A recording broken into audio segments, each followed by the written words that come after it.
네, 안녕하세요. 가고싶다TV의 송태양입니다. 나무와 목재에 대한 이해, 오늘은 네 번째 시간입니다.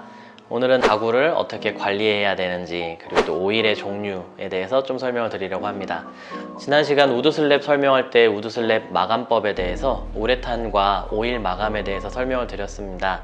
오늘은 그 중에서 오일에 대한 설명부터 먼저 드리도록 하겠습니다. 오일의 종류를 나눠보면 먼저 이게 얼만큼 마르고 지속이 되느냐에 따라서 건성유, 불건성유, 반건성유 이렇게 세 가지로 나눌 수 있습니다. 건성유는 드라잉 오일이고요. 목재 표면에 오일을 바르면 그 오일이 완전히 말라버리는 그런 오일들을 말하는 거고요.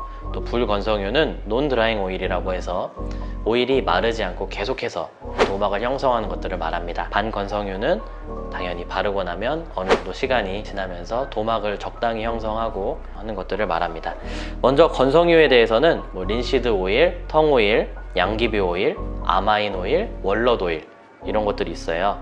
월넛 오일을 추천하긴 하지만 구하기가 좀 어렵다면 포도씨유 같은 것들로도 대체를 할 수 있습니다. 시중에서 파는 상업용 제품들은 커팅보드 오일이라고도 하고 또 저희가 도마 같은 데 사용하는 부처블락 오일이라는 것들도 있습니다.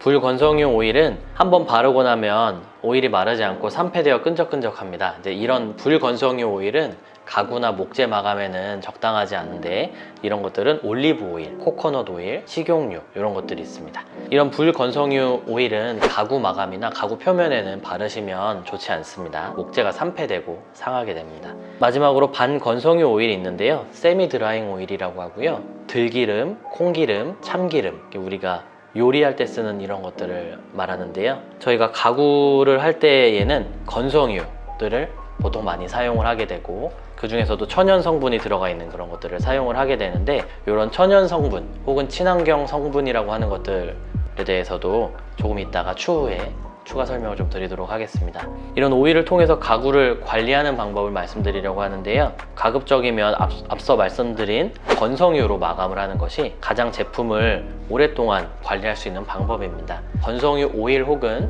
가구용 왁스를 통해서 사용하시다가 가구 표면에 질감이나 이런 것들이 좀 떨어졌다, 광택 같은 것들이 떨어졌다라고 생각되실 때 면직물 같은 것들에다가 가구용 왁스를 조금 바르시거나 뿌리시거나 자연스럽게 나무의 결을 따라서 문질러 주시면 광택도 살아나고 표면도 훨씬 보호되는 걸 느낄 수 있을 겁니다. 좋은 목재와 좋은 왁스, 좋은 오일을 통해서 계속 관리를 하신다면 목재 제품은 사실은 계속해서 사용을 할 수 있고 오랫동안 사용을 할 수 있습니다. 기본적으로 나무는 물을 싫어하는 성향을 갖고 있는데요. 물이 흡수되고 나면 나무가 붉게 되고 나무가 또 갈라지게 되고 이런 부분들이 있습니다. 그래서 오일을 통해서 도막을 잘 형성해주면 계속해서 잘 관리를 할 수 있을 겁니다. 친환경 혹은 천연 성분이라고 나오는 것들도 사실은 완전히 화학 성분이 없다라는 것보다 화학 성분을 다른 것들에 비해서 많이 낮췄다라는 거지 화학 성분이 아주 없지는 않아서 조심해서 사용할 필요가 있습니다.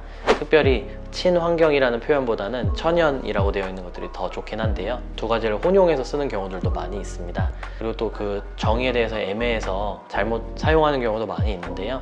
천연 제품이 인체에는 훨씬 무해한 부분이 있습니다. 천연 제품일수록 화학 성분을 줄였기 때문에 그런 성능은 조금 떨어지게 돼서 자주 사용해 주시는 게 훨씬 좋을 거라고 생각이 됩니다. 이렇게 해서 오일의 종류 3가지와 가구를 관리하는 방법들에 대해서 말씀을 드렸습니다. 지금까지 나무의 이해, 또 목재의 사용과 관리법에 대해서 4번째 시간이었습니다. 가고싶다TV 구독과 좋아요 많이 부탁드리겠습니다. 감사합니다.